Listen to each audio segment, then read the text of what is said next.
Financially చాలా struggle అయ్యారు producers, అది వాస్తవం. వాళ్ళు ఎక్కడ దొరికితే అక్కడ ఈ సినిమాని ప్రమోట్ చేయడానికి మెంటల్లీ ఫైనాన్షియల్లీ చాలా కష్టపడ్డారు. నేను పర్టికులర్గా థ్యాంక్స్ చెప్పాల్సింది రోహన్కి.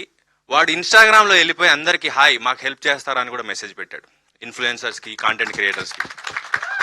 వాళ్ళు ఎవరు కూడా నాకు తెలియదు, వాడు అందరు పొద్దున్న లేసి అందులోనే ఉంటాడేమో, వాళ్ళందరూ చాలా వరకు రోహన్ అడిగడానికి ఫ్రీగా కూడా చేశారు.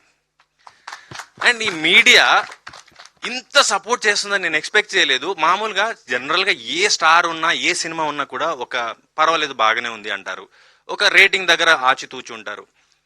మేము ఏ సినిమా తీసామో మాకు తెలియదు కానీ 2.75కి తగ్గి ఎవరు ఇవ్వలేదు. 3 వస్తే సూపర్ అనుకుంటారు, 3-5 ఇచ్చిన వాళ్ళు కూడా ఉన్నారు. అండ్ ఈరోజు మేము జనం దగ్గరికి సినిమా తీసుకెళ్ళడానికి కష్టపడుతున్న క్రమంలో మీరు వచ్చి మాకు అండగా నిలబడ్డారు.